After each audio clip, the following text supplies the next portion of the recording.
I will say that I'm a little jealous because Ryan Patrick sent me a picture. He's like sitting on the beach right now. He's like, "Hey, dude, I forgot to tell you I couldn't make it this week. I hope you understand." And he's just like, just a picture of like being at the beach. And I'm like, oh, I wish. I wish. End of the month. Going to Mexico. I cannot wait to just like That's be by awesome. a pool, be by the beach. Where are you going? Cabo. Oh, Is this like the honeymoon without the hurricane? Oh boy. No, this is just a vacation, which I cannot wait for. But yeah, the honeymoon that abruptly ended with like a mini tropical storm hurricane coming through was like, bro, I remember like going out in the morning and I was like, yo, if I need to run a 40, today is the day to do it. And I'm running it going that direction because I got like 50-mile-an-hour winds in my back. Oh man. Yeah, we were like leaving Tulum and it worked out really well because it was our last day. Like we were going to leave that day anyways. We were supposed to leave, but it ended up being a nightmare trying to get out because all the flights started getting canceled. And like I woke up to like 12 notifications of your flight's been canceled. You've been rebooked. Your flight's been canceled. You've been rebooked. And I'm like, I do not want to get stuck down here. Somebody get me out. And so we had to like totally change airlines. It was like this whole ordeal, but yeah, we got out. Beautiful place though. At least you got Stunning. out. I love it. Yeah. I would go back to Tulum today. It will happen in the near future. Anyways, enough about Mexico and vacations. This week, we wanted to chat a little bit about mouthpieces. It's funny, I actually had a guy come up to me in the gym the other day because I have one of those new age ones that I wear sometimes. And he's like, hey, do you like this thing? Like, I've seen a lot of people wearing these. Like, what's going on with it? So I thought it could be a decent topic for the pod today. Is just talking about mouthpieces. What are they actually doing? Like, should you wear a mouthpiece when you're lifting and training? Try to like get some people maybe a little bit of information there so they can make a decision for themselves on if that's something that they want to do. You know, I think that we can also remember back to, God, how many years ago this now, that when the Saints first started wearing some of those mouthpieces. And I remember that, I think this is when I interned at IFAS actually, because there was a thing that had come out about the Saints, like their injury rate was way down. Guys were feeling way better. They were seeing improved like outcomes and numbers. And they were talking about the players were wearing these like mouthpieces that essentially gave them a reference center on the back of their molars and jaws. And I think that kind of like kicked off a lot of the whole mouthpiece thing that we see nowadays. Anyways, that's what we're going to talk about today. So if you're interested in trying to figure out, hey, like, should I wear a mouthpiece or what's the whole point of wearing a mouthpiece when you lift or train? Stick around. And so maybe the easiest way to get this conversation started, Lance, we'll kick to you here to get this thing rolling. And I'm going to kick to Keiran. Let's see. Yeah, we'll just kick it around everybody.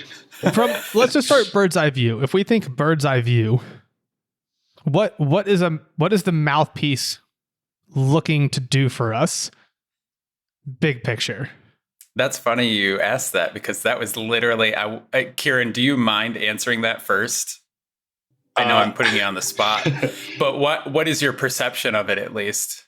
That's probably good because this is more like the lay person's view of the mouthpiece. But it's funny because I actually started wearing a mouthpiece because when I went to the dentist, they were like, you're wearing the caps of your teeth a little bit. So it was just initially to like protect my teeth. But then like we were talking about a little bit, just again, not that I went down the research rabbit hole at all, but like talking about like some of the neural stuff of like the H reflex and like things like that started to come back up. And then, to James's point, it's like, again, not that I went down this rabbit hole, but like a reference center. So I don't know the validity to all that stuff, but for me, it was initially just to protect my teeth a little bit, but also, looking at some of the new age stuff that you're talking about, James, I use that a little bit as well. And I know they also talked about like altering where your jaw sit to keep like your airway more open. And so I don't know if any of that sticks to the wall for you guys or it's just like interesting. Okay. Yeah. So that's kind of where my depth of it goes. Yeah, I'll chime in super fast before we kick it back please. to you, Lance. I was going to say my thought press on this, it's less airway related and it's more of a like reference center stability related thing in my mind to where it's like there are things happening at the jaw that we know will have impacts downstream right? Like I think about Lance, like when we would play around with people at IFAST in the purple room, when we would use like tongue depressors, right? Like you take you get someone on a table, and if you've never done this, you can do it and you get really fast changes. You can take someone and put them on a table and, give them tongue depressors and kind of like stick it back in between their back molars on the right or left side and have them kind of bite down, and then have them like retest, say like internal rotation on a right shoulder. And like you can see immediate differences. Things downstream can literally change in 5 seconds. A joint that was lacking range of motion can move like pretty freely and clear. And so when I think about me lifting, it's like if I'm biting down or something, or like my jaw is shifting around and moving from place to place, if I can at least give that a reference where I can feel my back molars and they're going to kind of stay where I want them, and my jaw is not going to like shift left, shift right, come out, come back. Personally, just like a subjective N of one experience, I feel substantially better when I lift, especially on big lifts. I feel more centered. I feel more locked in. I feel less of a like right or left discrepancy. Again, N of one, subjective experience. So that's why I continue to use it. Because I bought one just to test it on myself. I was like, okay, I like this. I'll keep doing it. So now we can officially complete the circle kick around back to Lance. So maybe more like from a bird's eye view conceptual standpoint, what's maybe going on here? So I had to get my notebook out because we got a lot of different, I didn't know we had so many topics to talk about. I will say my experience with using a standard mouthpiece, like a mouth guard kind of thing, more like the new age kind of thing. I think there was an Under Armour version that I had used. I did not have as good of an experience with that. I didn't really notice many differences. I was like, my body still hurt anyway, and it wasn't, I was still training more meat-headed and maybe not as sensible as I could have. And so I would, attribute my experience probably mostly to that. To go back to what Keiran said, I think it's important, especially for somebody who's prone to exerting themselves a lot, to protect the teeth if you don't have good relationships. So, oh man, there's just so many things to talk about. And I want to apologize in advance because I haven't formulated my thoughts on this. We're kind of doing this on the fly, I guess. This is just kind of like what's in my head because I've looked into this before. But also I can picture the levers of the body in my mind really easily. There's a lot of stuff I'm not very good at, but that's the kind of thing that I'm okay with. So if you need help, I'm going to try to use body language to explain some things maybe. So maybe check this out on YouTube if you're not already. So teeth protection, I think, is a big deal. And you can wear the teeth away by increasing pressure. I think the first thing you need to understand is that each tooth is not a square. It is a series of valleys. We call these cusps. So there's a peak and then there's a valley. And ideally, I was trying to explain this to myself while I was making coffee earlier for the purposes of this. But if you look at a really solid bite, like top tooth to bottom tooth relationship, you generally have this peak sits in the valley of the other tooth, right? So I have a projection on the top tooth that then sits in the valley of the bottom tooth, for example. And when I do that, I have a broad surface area of contact. And when I have a broad surface area, I have low pressure, and then I have less wearing of the enamel on my teeth. So Keiran, part of what you might have going on is that you don't have good cusp to cusp relationship between the teeth. You don't have good, you might say, dentition. You don't have good gnathic stuff. That's all I got there. GNATHIC, gnathic. So just maybe a more layman's way of saying that for people is like your teeth don't mesh and come together well, right? Yeah. You can kind of think of it as like when you have, build-a-blocks and things along those lines. You have something that has like a certain edge and shape and this other block with a certain edge and shape, and they match and they mesh and meet together really well, right? I think the example we have here is like your teeth function a lot in the same way. where it's like I have ridges and shapes on this top tooth and I have ridges and shapes on this bottom tooth. And when we bite down, we want those things to kind of come together nicely. But for whatever reason, like underlying patterning, positions, depending on the school of thought you come from, a lot of times those can get thrown off and they're not coming together well. Is that a fair way of summarizing? And I thought of a metaphor that's maybe a little easier to visualize. It's kind of like putting two Legos together. Like the little whole thing shoots up, and if you get it just right, it just snaps right in and it's perfect. And then also, and this kind of leads me to my next point, is it's very secure. If I try to slide those Legos side to side, they don't really move. But if I have looseness, then they can slide. In the case of the teeth, it's side to side or front to back or some combination of them all.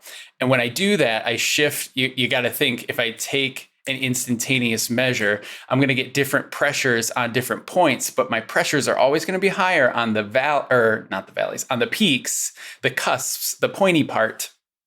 And then I'm just overwearing, that's the mechanism of grinding and why it flattens your teeth out, right? Mm-hmm. So then the more you grind, the less of this intercuspization that you have, the less of this good fitting togetherness that you have, and therefore the less stability that you can get from your teeth, and therefore the less stability you can get from your jaw and lend to your neck and then lend to your shoulder, et cetera, et cetera. So that's kind of the main purpose to me. Is I want to take out whatever it is that might be limiting my either strength or mobility. And for someone, I guess we can use my example as an extreme example. For someone like me, that tends to be really important. And the reason is because my dentition, the way that my teeth fit together, is not very good. I had asthma growing up and allergies growing up, and it closes my airway, and so your tongue kind of shoots all over the place. It pushes into your teeth are not very straight, and then you go get orthodontia and they suck everything back in. And so my teeth are like straight now, especially because I wore that retainer for so long. Every day of the 10 years he wanted me to, right? So it is cemented exactly where I don't want it now, but they're straight. So that's what you get for listening to people. That's where my learned helplessness with the medical system started. So he's a very nice guy, though. So to summarize, if we think about these teeth like Lego blocks, I think that's a good analogy. And we want those Lego blocks to come together and to fit nicely. And when they fit nicely, we have a nice bite. And I think the stability word there is what comes through as being really important. I have a good stable, tooth on tooth contact, which then leads to a stable jaw position, which then can help things downstream of that also, stay where we want from a positioning and stability standpoint. If those two Legos don't come together well, and there's a lot of loose feel in there, and the teeth can just move side to side or front to back, you can think of that as like a little micro joint. And we're essentially having instability. Exactly. We have instability at this micro joint. And if we were to, bring that out and talk about, like, let's go to the knee, for example. Do you want to have a joint that is lacking stability and just freely meniscus that just freely moves front, back, and side to side? Does that sound like a good thing? It's like, no, you obviously don't want that. Like at any joint in your body, you want stability, so this thing is kind of not locked in place, but it is stable in the position that it is in. We do not want it to just like freely float around front, back, side to side. And so I think what the mouthpiece is doing a lot of times is essentially providing that stability at the tooth. And again, I want you to think of this with like when the top tooth and the bottom tooth meet together, that's essentially a joint. And we're providing stability at all these little micro joints, which helps provide greater stability to the system as a whole. And I'm trying to like talk about this. I know I'm bastardizing it at a certain level. So if anybody listening to this is like super into the weeds here on this, I would encourage this. Yeah, if anybody is super in the weeds on this that's listening, and you're like mad at me because I'm making it too simple and bastardizing it, I apologize. But I want this to be as applicable as possible for the other 99.9% of the population listening that hasn't spent a lot of time working on like craniosacral mechanics and all this other stuff. So take it for what it's worth. But that's kind of where my head is at on this. That was a well-timed hand raise there, Keiran.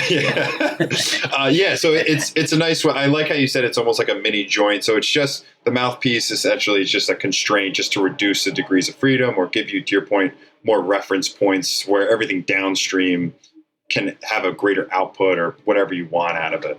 Yeah. It's at least as much of a joint as the shoulder blade sitting on the rib cage, and we give that a name. Yeah. So like because I think another way I think about this, so we have it from a stability standpoint, right? It's similar to kind of providing compression around a joint to help stabilize a joint. Same idea. If we think of this from kind of a reference standpoint, right?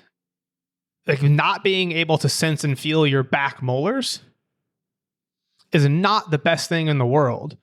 And so if we're training, it's pretty bad. It's pretty bad. It's pretty bad. And maybe we can unpack why that's not an ideal situation here in a second. But I think that the other thing that's positive for some people is if you give them a mouthpiece like this, I'm like, hey, can you feel your back left and back right molars? And they're like, oh yeah, I totally feel those. Cool. Make sure you feel them when we go squat and deadlift.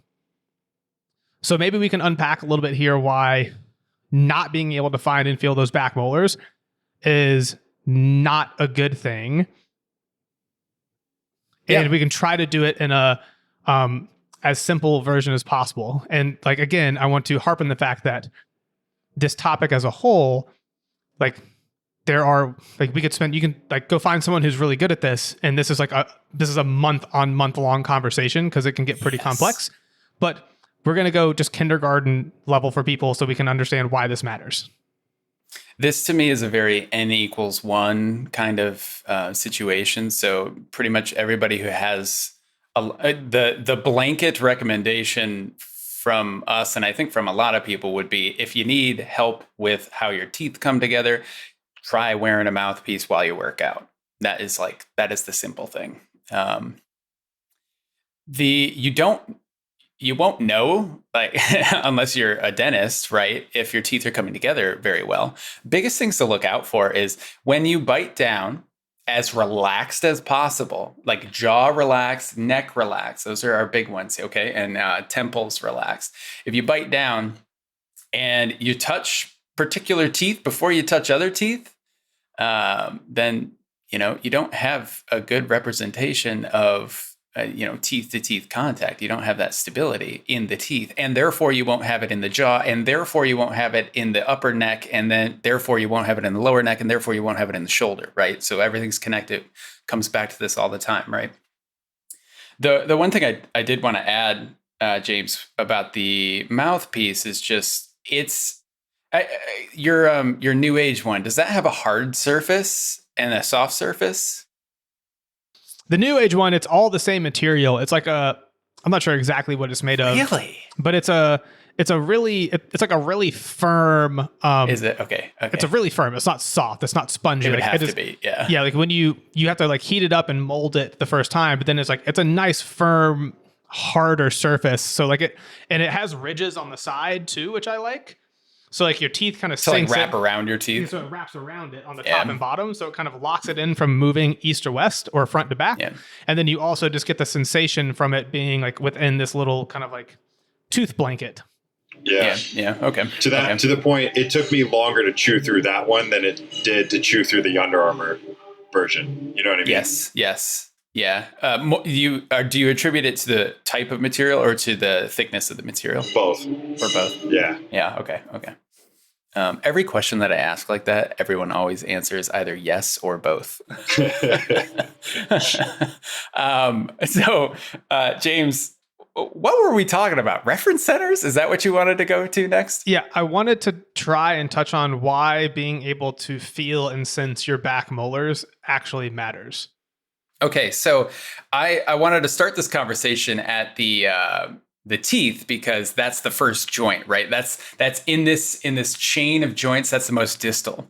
The next thing will be the jaw, and so we want good pressure in the jaw. But the reference center of the teeth needs to be there because when I clamp down, I have a lot of nerve endings in my teeth that say, "Hey, I'm in a good spot. I feel great right now."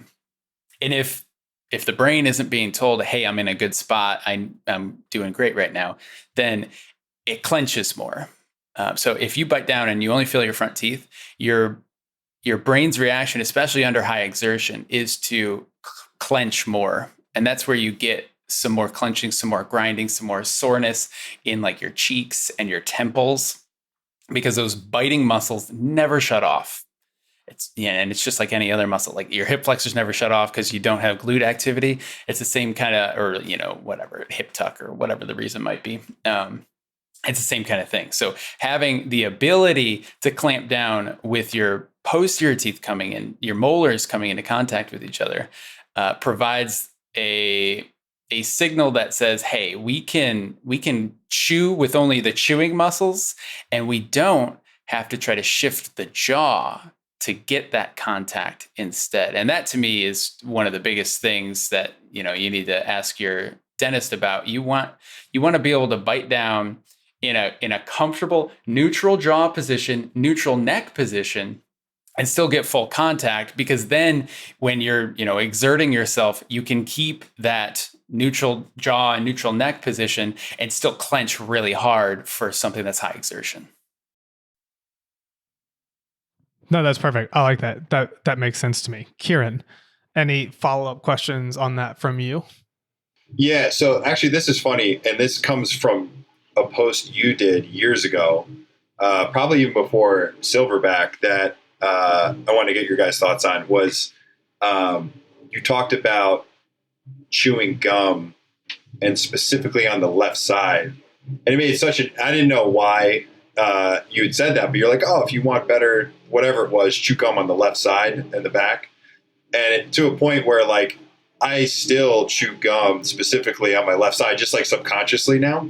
But obviously it's probably not as much support as a mouthpiece, but do you think that also does something, whatever side you chew it on, but like just chewing gum in general could give you a better reference of like what's going on in your mouth? The thing that we haven't talked about yet is we're talking about these ideal positions, but the jaw moves. It moves side to side, it moves front to back, and it opens and it closes. So you're not going to ever be in this ideal scenario thing. You just want to be able to attain it. And if you can't, like if, for example, your left molars never touch, chewing gum on your left molars is probably going to feel really great. Oh, yeah. And I mean, to the point where like, from college basketball, I took so many shots to my like face and chin because I was like the smallest big guy in our league, obviously. Where like it literally felt like after one game my jaw was like that because I got smacked in the side. I was like probably had a concussion, but it does feel better chewing it on my left side than it does. Like even if I try to switch it, it always ends up back on my left side. And outside of just the way the teeth come together, like there are asymmetries in the body, neurological asymmetries. In general, your body likes to be right-sided, and that goes for the jaw as well. So it likes to chew on the right side. It likes to tense on the right side. So if you teach it to tense on the left side, you start to teach it to relax on the right side. Yeah. And that to me is the main point of the reference center, is to inhibit. It's not to clench harder and find the contact. It's to have an appropriate amount of contact that allows for mobility. Yeah, it's kind of like the same idea of why you want to help someone find a left hamstring, right? Or maybe they need to find left abs, whatever it is. Like when we're working with athletes and people, like our job was to be the detective to figure out like what inputs does this person need to move better and to feel better so they can train harder and get better adaptations out of their training. Right. Yeah. And that's one thing that I think we do a really good job of. And it's because we have potentially a little bit more of a nuanced view of like human movement than I think most folks do.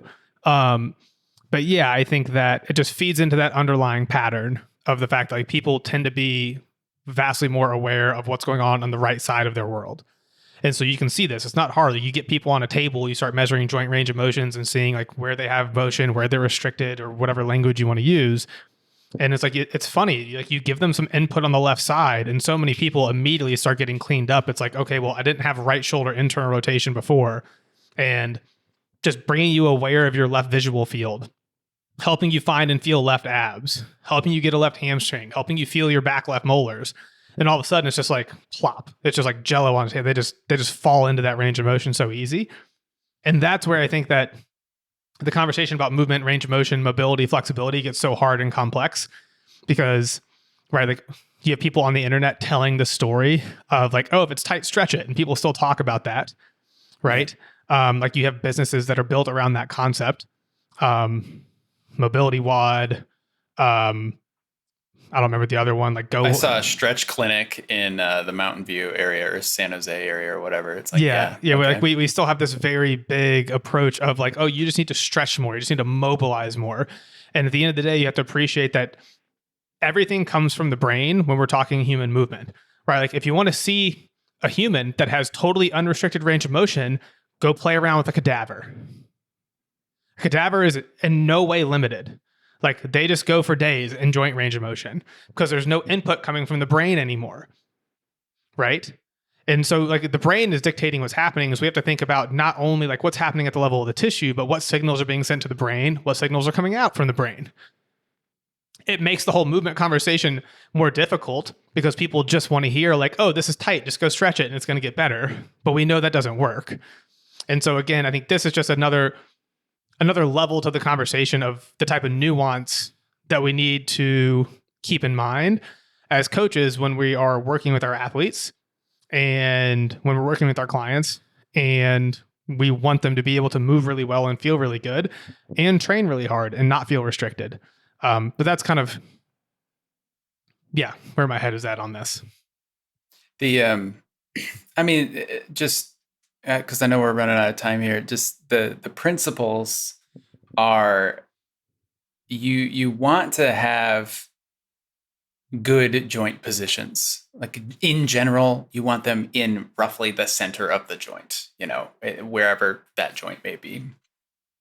The example in the way the teeth come together, we talked a lot about the teeth, but it's to position the jaw, which is then to allow clenching without shifting the neck. Okay, so if I shift my jaw backward, I shift the top of my head forward and I protrude my head forward, my neck forward, right? And so any sort of malalignment in the teeth can lead to a flattening of the neck, which then limits, you should have a normal 35 degrees or so of lordosis in your cervical spine, in your neck. And if you don't have that, you are losing mobility. And if you have a lot of frequent shoulder problems and no amount of band pulling, stretching stuff is helping, it might be because your neck is tight, and it might be a descending drive from the brain that's telling it to stay tight. So when the goal of the mouthpiece is to allow the neck to be able to shut off so that you can have your mobility back. I think that's a really good way to put it. Like I wish we had more time to talk on this one today, but the schedules are a little bit crunched, and so we're not gonna be able to go as long. But to kind of summarize what we're talking about here, to try to give you an answer, it's like, should you wear a mouthpiece? It's like, it's definitely worth testing on yourself.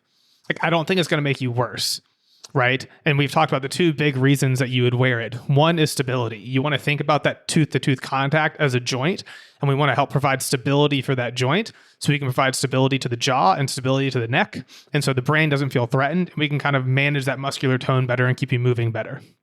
You also get the reference centers. Like if you have a hard time biting down and actually feeling all of your teeth, you can't feel your back molars, a mouthpiece will kind of give you that reference center and input, again, which is going to help with the whole movement bit.